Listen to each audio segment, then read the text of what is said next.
Okay, team, back at it. We'll finish up photosynthesis and begin cellular respiration today. Just to remind you where we're at, these PowerPoints and the order that we do this material doesn't necessarily go from one module to the next. It jumps around a little bit. So you can see we're in module 4 now, energy. And if you just take a second to look for the PowerPoint, you can usually find it, depending upon, how patient you are. So here it is. This is the PowerPoint that we're in. Okay. And we talked about types of energy, chemical energy molecules, electromagnetic spectrum, enzymes, pigments. We did all that stuff. And then we made it through the light-dependent reactions where we converted light energy into chemical energy. And now we'll take a second and look at this slide. We made a nice drawing the last time. Take a look at this slide and let's see if we can make sense as it relates to our drawing. And you can go back and look at the drawing if you want. So what's going on here? Well, here's the photosystem 2. Here's photosystem 1. Remember, we call this one photosystem 2 because it was discovered later. When they first thought they'd figured out photosynthesis, they thought it just went here and you got NADPH, but then they realized, wow, there's this whole other part of it later, okay? So let's have a little refresher. Sunlight hits the photosystem and excites a pair of electrons. They go up in energy level and back down to photosystem 1. Light hits photosystem 1, they go back up, back down again, and then this hydrogen with its pair of electrons joins up with an NADP plus ion, and this is negatively charged, and they form NADPH. And then remember, this thing called photolysis occurs here, where the water gets split, and one of the hydrogen takes 2 electrons and goes to the photosystem. And then what we're left with are a positively charged hydrogen and half of an oxygen molecule. Okay, so that's just a summary. And again, this is a drawing that's similar to the drawing that we made. Okay, so we are, I think, more or less ready to go on to the next part of photosynthesis.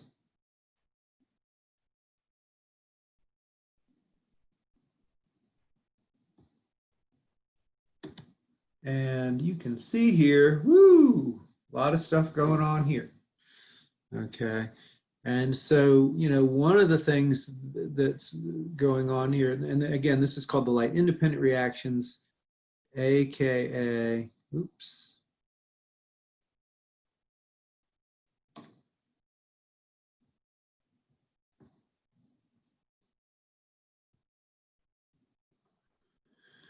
AKA the Calvin cycle, named for Melvin Calvin, who discovered this series of chemical reactions whereby carbon dioxide is turned into glucose. Now, as far as energy reactions go, the Calvin cycle, or the light-dependent reactions, we used to call these the dark reactions.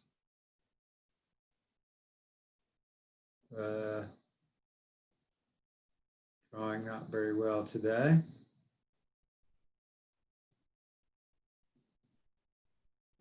We used to call them the dark reactions. Don't want to call them that. Calling them the dark reactions implies they only occur in the dark. They can occur in the light or the dark. We call them the light independent reactions now. And it's a series of reactions. So let's look at this and think about what's going on here. I like this image pretty well, but it's not perfect. There's one little glitch here that we'll see. And we're going to draw our own Calvin cycle. Okay. So what are we looking at? Well, the little red balls represent carbons. Okay.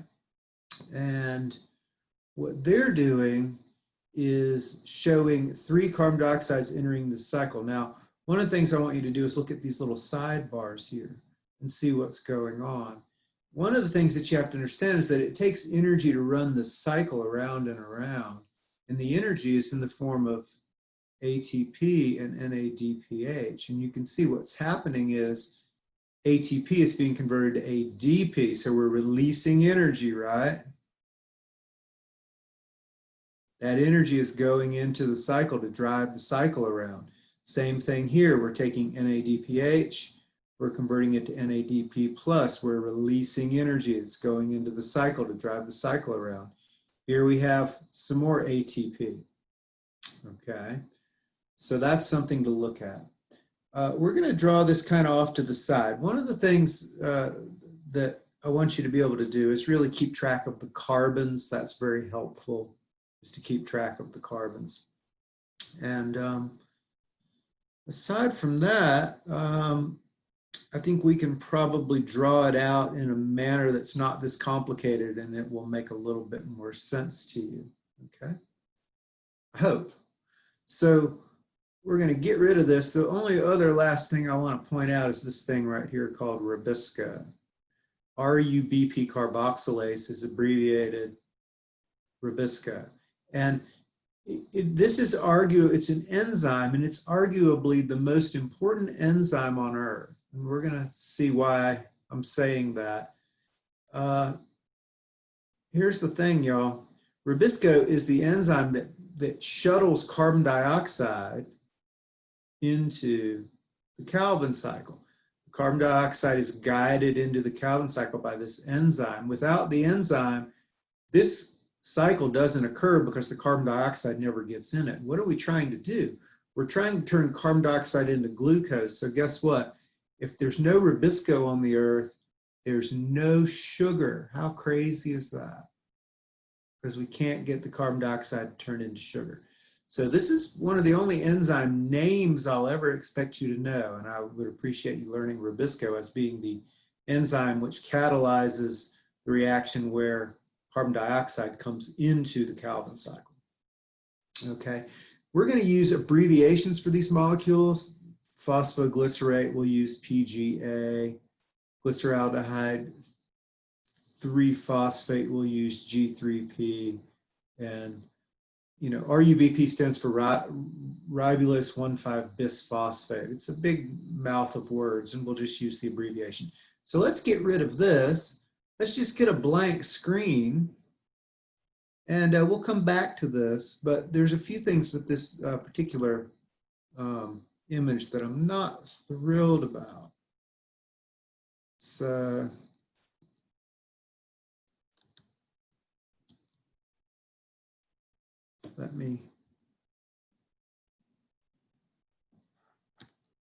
can't seem to get out of this. I don't know why that happens.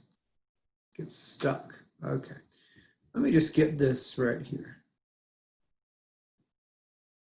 Whoa, look at all that stuff. Okay, let's draw our own cycle. I'm going to draw carbon dioxide. And what I want to do, like I said, is I want to keep track of the carbons. Okay. Carbon dioxide has how many carbons? It has 1 carbon. Okay. And there's a molecule over here called RUBP, and it is a 5-carbon molecule. Okay. And I'm going to write rubisco right here to remind us that there's this enzyme called rubisco that brings it into the cycle. Now, here's the thing. We're going to keep track of the carbons, and the next molecule that's formed is called phosphoglycerate, or PGA. Okay? PGA is a 3-carbon molecule. So we have to make all the carbons add up. If I have 5 carbons plus 1 is 5 plus 1 is 6. And so I have 6 carbons as building blocks to make a 3-carbon molecule. How many 3-carbon molecules can I make out of 6 carbons? That's the question. 2, right? So 3 times 2 is 6, and 5, or I'm sorry, 3 plus 3 is 6, or 3 times 2 is 6, and then 5 plus 1 is 6. So all the carbons have to add up. Okay. Now, here's the thing. The way that the Calvin cycle works is it only goes around, and every time it goes around, it can only bring one carbon in at a time, one carbon dioxide in at a time. Okay. So the next question that I want to ask you is, how many times does the Calvin cycle have to go around to make a glucose? If this carbon is the carbon that makes glucose, well, glucose is C6H12O6. Glucose has 6 carbons. What that means is Calvin cycle has to go around 6 times in order to make one glucose molecule. I really, really want to be able to show you the glucose coming out of the cycle. Okay? And so in order to do that, I'm going to put a 6 here.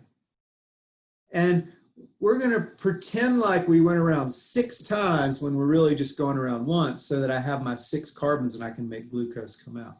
If I put a 6 there, I need to put a 6 here. Okay. So now let's do some math. 6 times 5 is 30. So I have 30 carbons right here. Plus 6 more is 36. And what I'm making out of those 36 carbons at this point is a 3-carbon molecule called phosphoglycerate. How many 3-carbon molecules can I make with 36 carbons? I can make 12, right? 12 times 3 is 36. 36, 6 times 5 is 30, plus 6 is 36, 12 times 3 is 36. So all the carbons still add up, okay? Now, next step, we go from phosphoglycerate to something called 3GP, which is glyceraldehyde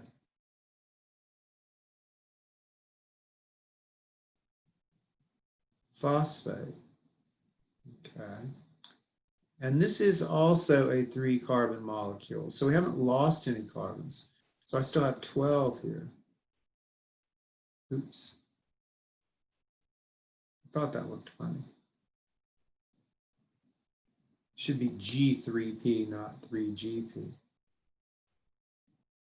12 G3P molecules, glyceraldehyde 3-phosphate. Now, it takes energy to turn these molecules into these molecules. It's not free. And the energy comes in the form of ATP, and we're going to use 12 of those, 1 for each molecule. And we're also going to use 12 NADPHs.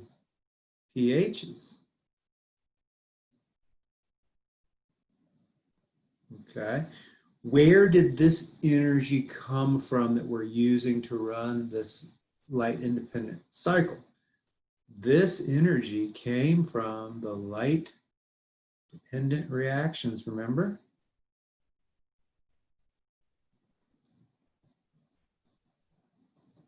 So what I'm saying is, yeah, this thing can run day or night. It doesn't need light to run, but it needs the energy to run. And the energy came from the light-dependent reactions. This is why it's still indirectly dependent upon light, because without light, you wouldn't have these energy molecules that are donating their energy to run the cycle.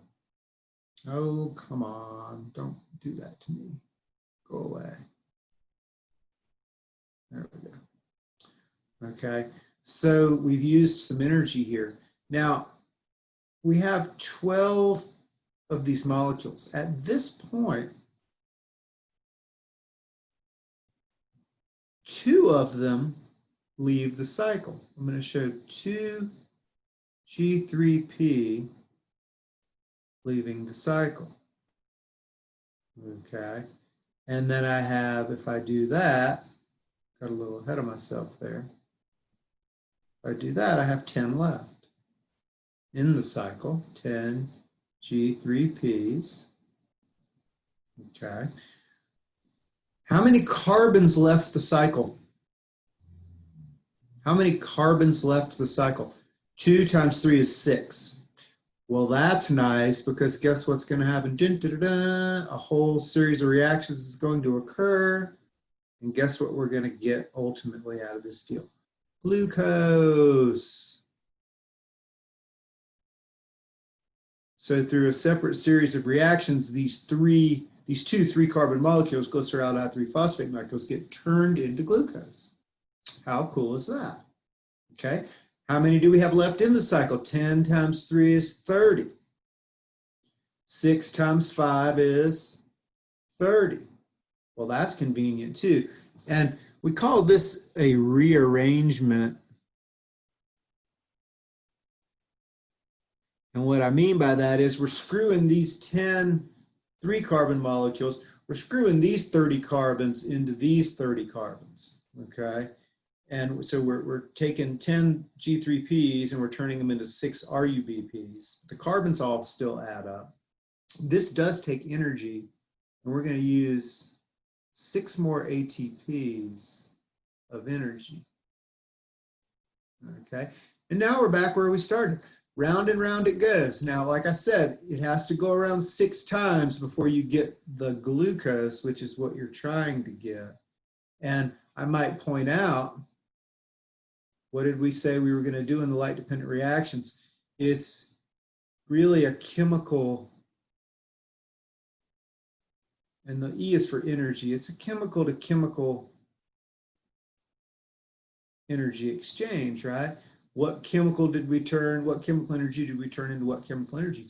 We took how many ATPs? 12 plus 6 is 18. We took 18 ATPs and 12 NADPHs, and we turned them into 1 glucose. That's the energy exchange rate, okay? So light-dependent reactions, we turned light energy into chemical energy in the form of ATP and NADPH.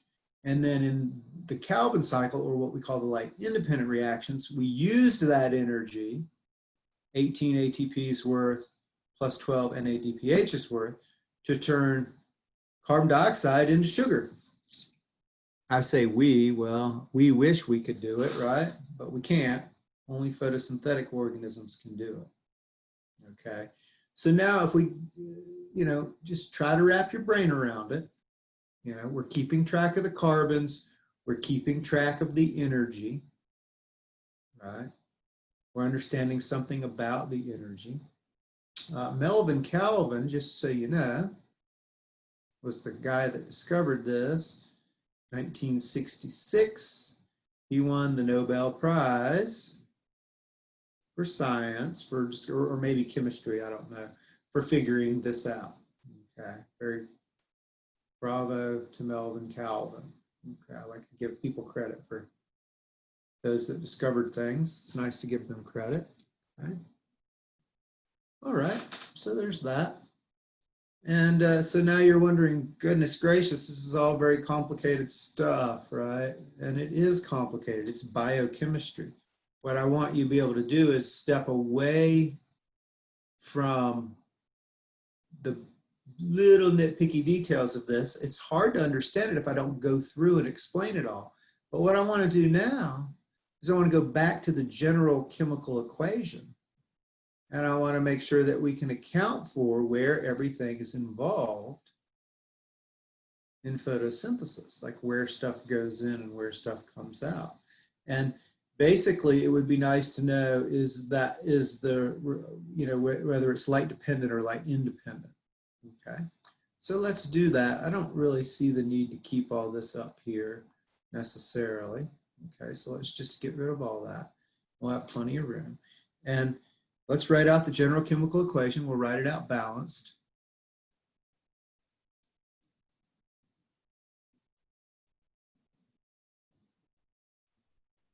Okay, so we have 6 carbon dioxide plus 6 oxygen. Oops, what am I saying? I'm not doing it right, sorry. Plus 6 H2O, 6 carbon dioxides plus 6 water, give you 1 glucose plus 6 oxygens. And now, when I say balanced, I mean if you add up all the C's and O's and H's on this side, it equals the C's and O's and H's on this side. So here's what we want to do. We want to know, how did this work? Well, where did we see water involved? Let's start with water. We saw water as the electron donor, right? In the photolysis thing that we saw in the light-dependent reactions. So we'll do LDR.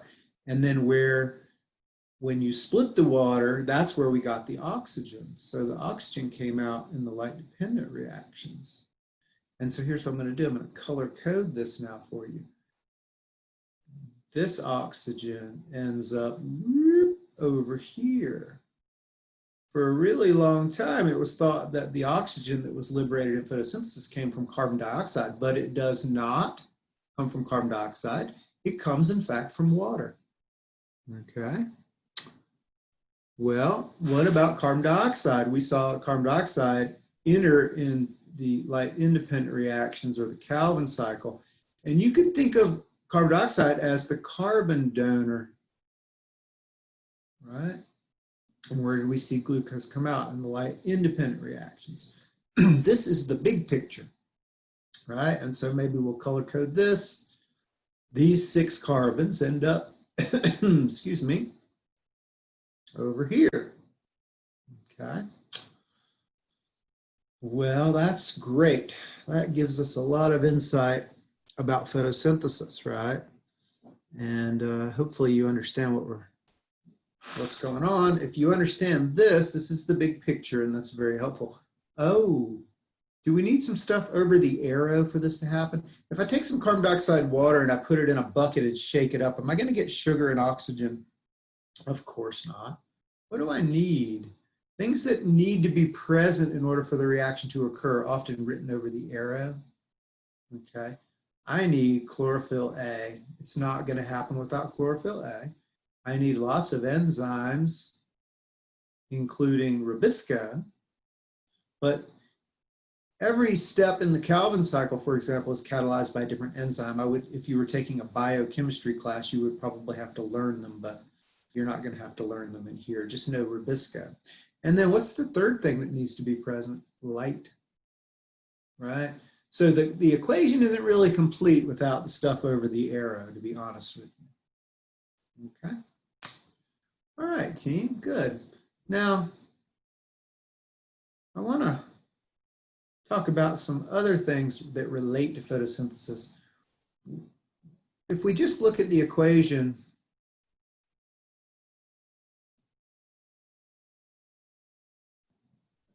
and we start thinking about the rate of the reaction, one of the things that I would like to ask you is, how do we measure the rate of the reaction over time? How do we know if the reaction is occurring? And if it is occurring, how do we know at what rate it's occurring? The way that you measure the rate of a chemical reaction is by measuring the amount of product over time. Remember, these are the products.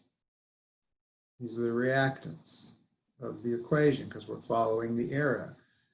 Well, you have 2 choices. You could measure glucose or you could measure oxygen. Which do you think is going to be easier to measure, glucose or oxygen? If I ask a classroom of students this question, I almost always get them to say, they almost always will say glucose. Glucose can be measured, but it's a really challenging thing to measure, right? You have to take a sample of the plant and combust it to figure out how much glucose is in it, and then you apply the light to the plant and it photosynthesizes, and then you would have to do the same thing again. Oxygen is much easier to measure because it's a gas that is liberated, right? So anytime you're measuring the rate of a chemical reaction and one of the products is a gas, always pick the gas as the way you're going to measure the rate of the reaction. So what I'm saying is, if I want to measure the rate of this reaction, I just measure O2 production over time as a way of measuring the reaction. What are some things that might affect the rate of the reaction? What about the things over the arrow? Obviously, enzymes have to be present. If there aren't enzymes, the reaction's not going to occur. light and quality of light. For example, if I shine a green light on the plant, is that going to work? It's not going to work because chlorophyll A has a reflective spectrum for green. In other words, it looks green because it's reflecting green, and green is not absorbed. And if it's not absorbed, it can't be used for the energy that's necessary. So the quality of the light or the wavelength of light, if I shine a red light or a blue light on the plant, it's going to do just fine. Okay. What about the amount of light and the effect that that might have on the rate of the reaction? And there's this thing called the saturation point. Now, I'm not talking about the wavelength of light. I'm talking about how much light, let's say, in a day you give the plant by percentage. Okay, that's referred to as the saturation point. And so the best way to understand this is to do it as a graph. Okay, and let's say that on the y-axis, this is O2 production. So on the y-axis, this is a way to measure the rate of photosynthesis, right? So we might say photosynthesis rate, just to remind ourselves. And let's say on the x-axis, we're going to say percentage of light, okay? And there's lots of ways you can think about what that means. But, you know, we're just saying not light intensity, but how many hours a day, let's say, that a plant is in the light, okay? And let's say we look at two different plants. We have species A, and its saturation point looks like this, okay? Saturation point is the point at which maximum photosynthesis is achieved, okay? So we're gonna let this be A. And then let's say we look at another species, and this is species B. Okay. So what is the saturation point of species A? Well, where's the maximum rate of photosynthesis achieved? Looks to me to be right around 30, 10, 20, 30%, right? What about species B? Well, it's all the way at 100%. Okay. Can you deduce something about the habitat of these two species based upon this graph and the understanding of what the saturation point is? I would say you should be able to. And so I might say, where does plant A live? Well, plant A clearly lives in the shade. It lives, maybe it's a little flowering plant that lives in the understory of a forest, right? And the idea is, you know, its maximum rate of photosynthesis occurs about 30% light. In fact, when you try to give it more than that, look what happens, it falls off. And so this plant wouldn't even survive in the sun, okay, in the direct sun. Species B clearly is a sun-loving plant. It evolved to grow in the sun, and that's why the more light you give it, the better it grows, the more efficiently it photosynthesizes. And so, you know, maybe this is an oak tree in the canopy, or maybe it's a grass growing in an open field, okay? Why is this useful? Well, guess what? If you're a landscape architect, let's just say, I don't know how to spell architect. Oh gosh, look what I've done to myself. Now I have to try to spell a word that I don't know how to spell. Architect, A-R-C-H-E-T-E-C-T. That doesn't look right. That might be an I. I think that's it. Okay. Let's say you're a landscape architect. Do landscape architects make a lot of money? The successful ones do. And let's say, you know, AB Tech is about to build a new campus somewhere, and you get hired to be the landscape architect for the whole project. And they're going to pay you $500,000 to figure out what plants go where on the new AB Tech campus. Okay. Well, is it good enough just to randomly stick plants in the ground? Of course not, right? You need to know what plants are going to live where. And the way that you would know this is by measuring the amount of light at a given location on the campus, and then There are actually books that just list the saturation points of plants. And let's say, oh, we have a really low light situation. Well, plant A would be a perfect candidate for that site. And so this is very useful practical knowledge with respect to plants and their survival. Okay, so there's that. What else might affect the rate of the reaction? That's another thing that we might ask. Let's get rid of this graph. Or part of it anyway. We'll reuse the graph itself. Okay. Do you think that the rate of the reaction might be affected by the amount of reactants in the environment? So what I'm saying is, you know, if we, let's take carbon dioxide, for example. Do you suppose that if we gave the plant more carbon dioxide, it would increase the rate of photosynthesis? And that would be a good question to ask. And it turns out that, in fact, it does. If you looked at a graph and you looked at O2 production versus CO2 concentration, it would look like this. The more carbon dioxide you give the plant, the more it photosynthesizes, up until a certain point, at which point the carbon dioxide actually becomes toxic to the plant. Okay? But plants can tolerate fairly high levels of carbon dioxide, much higher than we can. And in fact, giving plants carbon dioxide increases the rate of photosynthesis. There are greenhouse growers, very sophisticated ones, that take advantage of this by simply at night, when everybody leaves, the greenhouse is shut and they inject carbon dioxide into the greenhouse, and this actually increases the rate of plant growth. Okay? So that would be something to think about. There's one other very interesting measurement that I'm going to tell you about. It's a little weird thing to think about. It is called the compensation point. Let me finish my graph.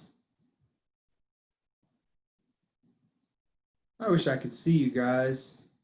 Sure would be more fun. But the stupid COVID. Oh well, it'll be over at some point, I suppose. Okay, check this out.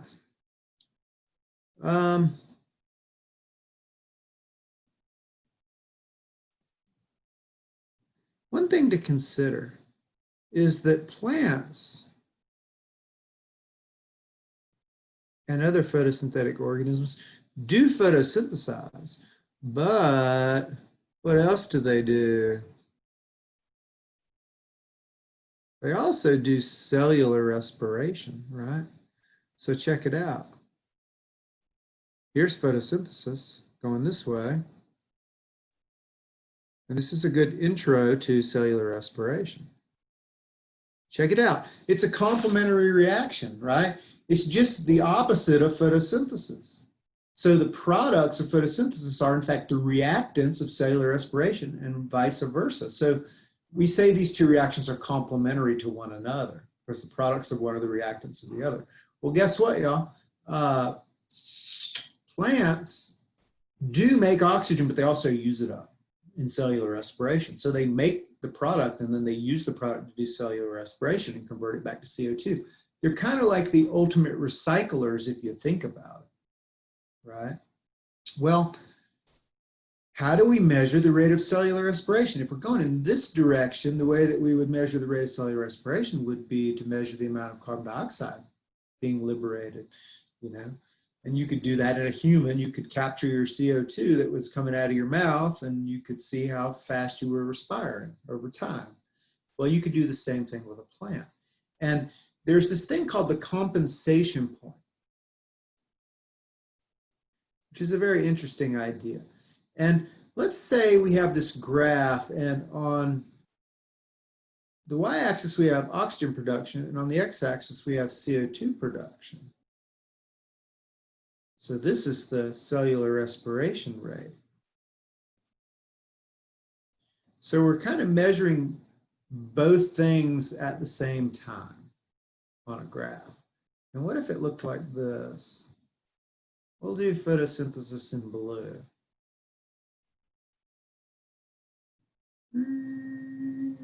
Let's say that's the rate of photosynthesis. And let's say that this is the rate of cellular respiration. Okay.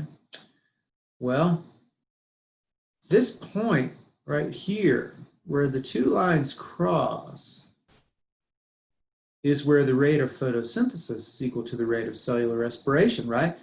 CO2 produced is equal to O2 produced. This is what we call the compensation point. And what I want you to understand is, you know, is this a good place for the plant to be in terms of survival?